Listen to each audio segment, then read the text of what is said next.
Grace and peace to you from God our Father and the Lord Jesus Christ. I'm outside and I'm super excited. Things are looking up. On March 30th of 2020, we had just begun the COVID quarantine and I had recorded my first Music Monday devotion a year ago tomorrow. I was thinking back, remembering that most of us on staff at church were just figuring that surely things would clear up in the summer, like it did with the flu each year, and then we might have a second wave in the fall, but surely by 2021, things would be back to normal. We would begin planning how to adapt to changes in ministry, because that's what you do, with a staff comprised of at least 50% type A personalities, myself included. We will plan everything to death, so we'll be ready. We're funny that way. I was inspired in the beginning by all of the people who were making big plans. While I'm home, I'm going to learn a new language, lose 40 pounds, become a gourmet chef, become a master gardener. But by 2021, I had realized that I am not great at learning sign language. I've gained and lost the same 16 pounds twice. I've become a more frequent user of the microwave. And I managed to kill every vegetable I tried to plant over the summer. Way to succeed. But I think most of us did this or something similar. We told ourselves that we would use this time to learn new things and the time spent at home would not be wasted.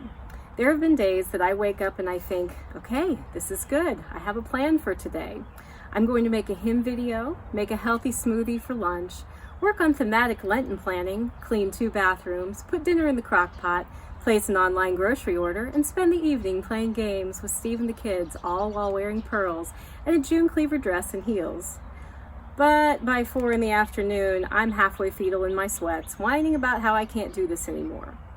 And yes, I am fully aware that many people experience worse things than having to work from their beautiful homes surrounded by their families. I think most of us are aware that many people have it much worse. And that awareness makes our weaknesses even more frustrating. Early on in the pandemic, the phrase, "we're all in the same boat," had become a very popular phrase to say.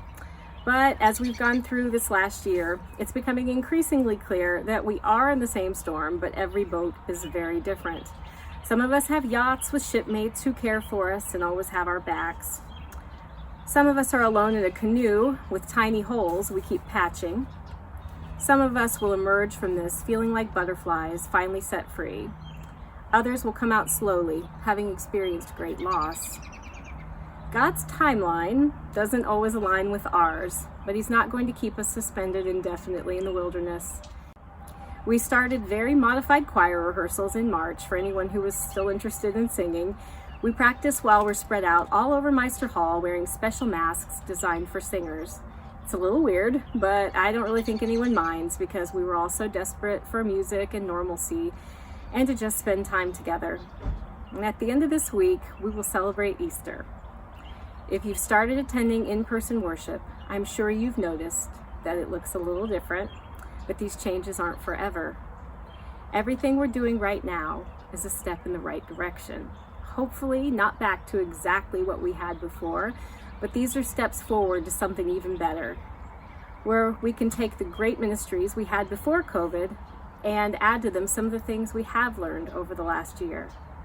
Easter will still look different from previous years, but at least we have the opportunity to be together, unlike last year.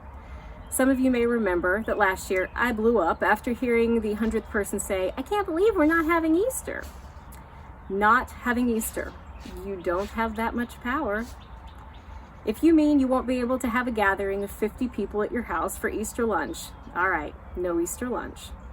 If you mean you won't be at church cooking at 6 a.m., making brunch for in-between services, okay, no brunch this year. If you mean we won't spend countless hours rehearsing music for Easter morning, okay. It'll be a little different, but Easter is still happening, and it will be happening no matter what. We will raise our hallelujahs no matter where we worship. In Meister Hall, or in the sanctuary, in the parking lot, or in your living room. And hope will emerge because God has swallowed up death forever.